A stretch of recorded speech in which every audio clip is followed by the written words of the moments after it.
Welcome back, guys. So last week we started a new series I called One Console, 5 Games for the Rest of Your Life. What would you choose? So I challenged all of you guys to think about it. What console would you pick? What 5 officially released games would you pick for that console? So the idea was, just kind of playing along. Like if you were stuck with just one system, what games would you want to be stuck with having for the rest of your life? Just a crazy hypothetical question, right? And there were a ton of awesome responses. And this week we're going to continue that series, but we're going to be doing it a little different. So the first video was you picked your console, you picked your 5 games for that system.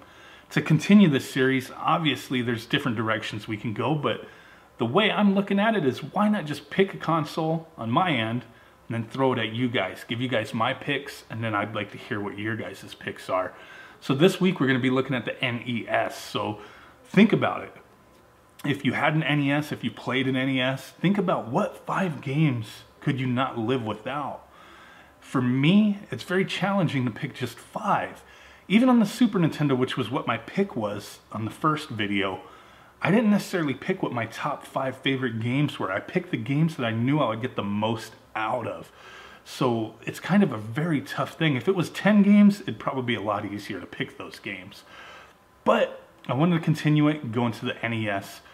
And before I give you guys my 5 picks, I'd like to take a look at a handful of your guys' responses from last week, because there were a ton of them and a lot of stuff I didn't think about. So I got a lot of responses from my patrons, from the viewers in the YouTube channel and Facebook, etc. Just a lot of cool stuff that I didn't really think about.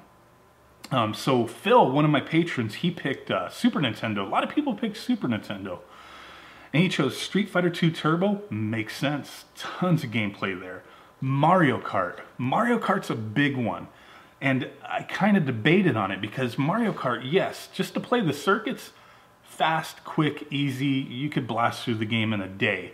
Not a big deal. But where did the replay value come from in that game? That was the multiplayer, the battle mode, the versus, racing each other, coming up with your own little modes like cat and mouse, stuff like that. There was tons of possibilities with the game. And it was a lot of fun back in the day coming up with different ways to play and just battle mode in general. I could see tons of hours being spent on Mario Kart for sure.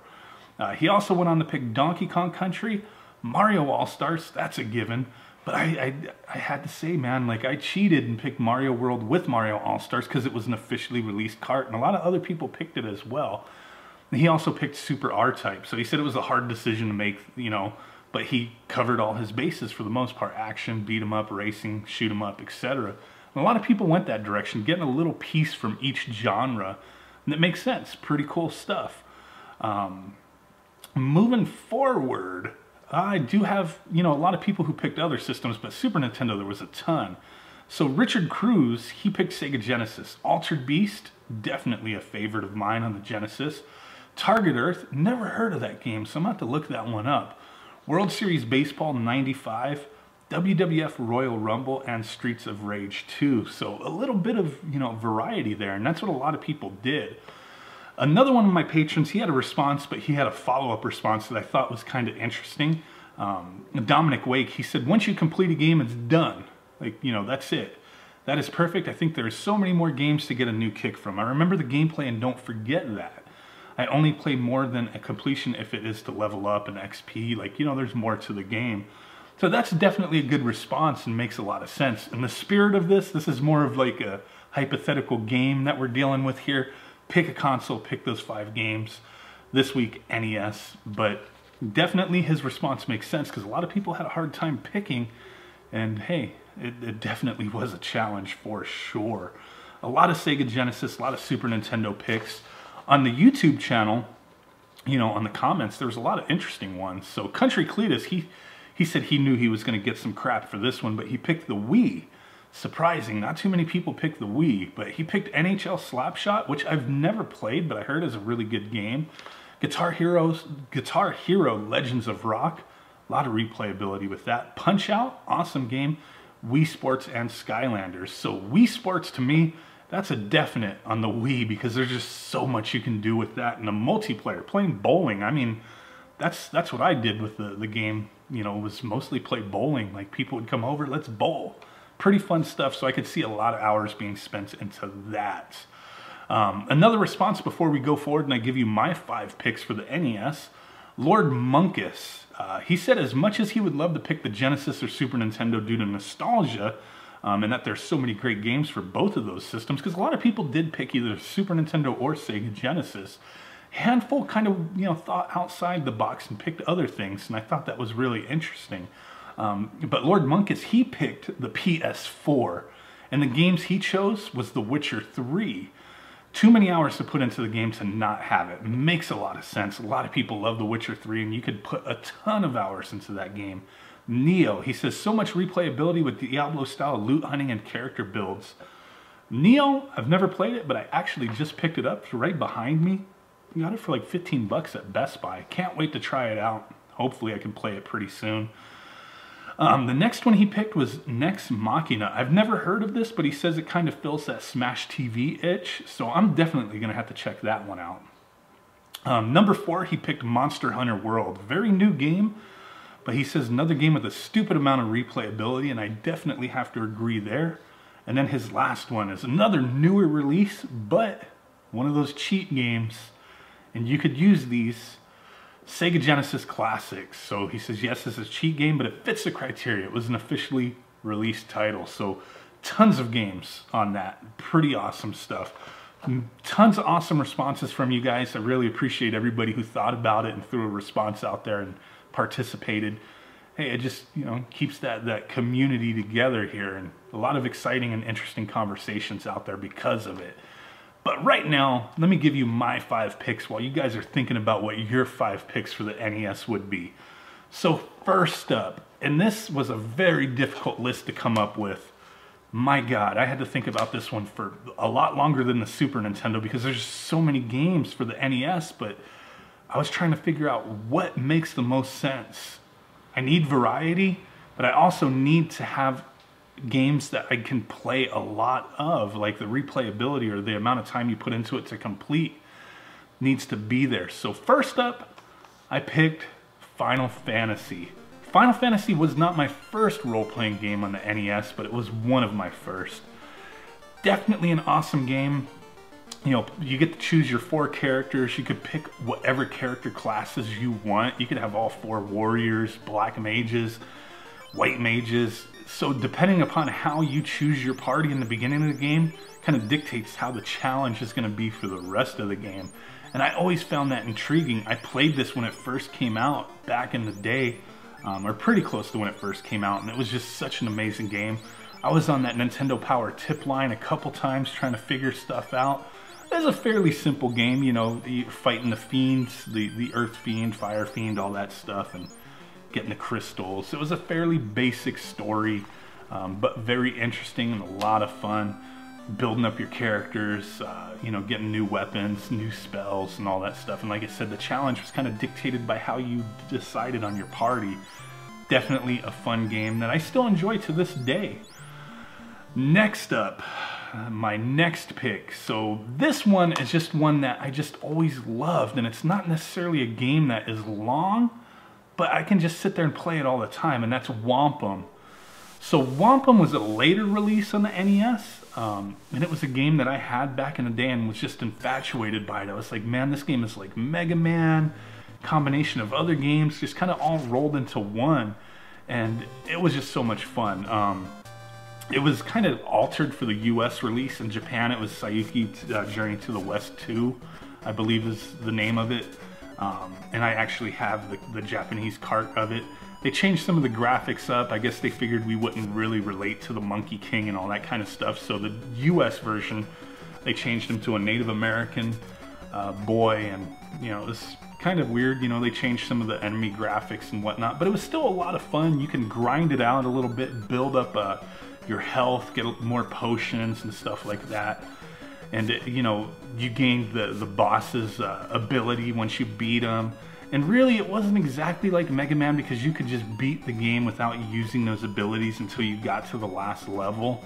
But it was still a lot of fun. It was a unique game in that it combined a lot of things and kind of made it fresh to me anyway. You might be like, well, it's not really unique if it's kind of copying Mega Man, but I felt like it did those things well and expanded upon it. So I loved it. It was a game I just can't give up, can't give up. So my next one on the list, Dragon Warrior 3. Now, Dragon Warrior 3 is an interesting one. To play from beginning to end, you could spend close to 30 hours doing so, maybe a little more if you grind and do a lot of other things, but it is about a 30-hour game. Pretty much the whole series that was released on the NES, they were all around that 20 to 30-hour games, and I really fought with myself, do I pick all 4 of the Dragon Warrior games? Because I did play all of them back in the day. Dragon Warrior, the first one, was a game I played the crap out of. But ultimately I had to narrow it down and say, you know what, which was the best one to me? And that was Dragon Warrior 3. Dragon Warrior 3 was actually the first game chronologically. You know, if you went by the story, it should have been the first one. But it introduced the class system. You could swap in and out characters. You could like hire people to join your party, swap them out. You can set up other characters in a little pub or eatery or whatever it's called. And I thought it was pretty interesting, really cool story. The graphics were okay, the music I just loved. Had that Dragon Warrior, you know, battle system that we've all either grown to love or hate. I kind of love it and I still enjoy it to this day. So definitely Dragon Warrior 3 had to be on there for me. Awesome game for sure. Now my next pick, this one is just, it's what defined Nintendo for me other than Super Mario Brothers, and that's Balloon Fight. Balloon Fight, I spent so much time playing this game over and over and over again. It's one of those games, once you get through it, it just kind of starts over and repeats over and over again. But it was just so much fun playing either, you know, by myself or with you know, my sister or a family member or friend or whatever. It was such an awesome game. And then you also had the little endless balloon flight thing that you could do, you know, trying to avoid all the lightning bolts and all that stuff.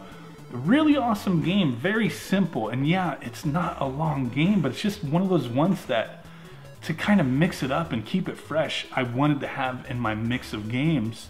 Because it's one of those that I had early on with the NES and I just could never put it down. Even now, I play it all the dang time. Such a fun game, love the music, love the sound effects, all that kind of stuff. It's just always stuck in my brain. Love Balloon Fight, had to be on my list. And like I said, this list isn't my top 5 favorite games of all time. Well, I just ripped this book that I wrote my picks in. Not necessarily my top 5 favorites, but games that I could see playing over and over again. So my last pick, this one's probably the least surprising out of the bunch, and that is going to be The Legend of Zelda. How many of us played Legend of Zelda on the NES? Pretty much everyone.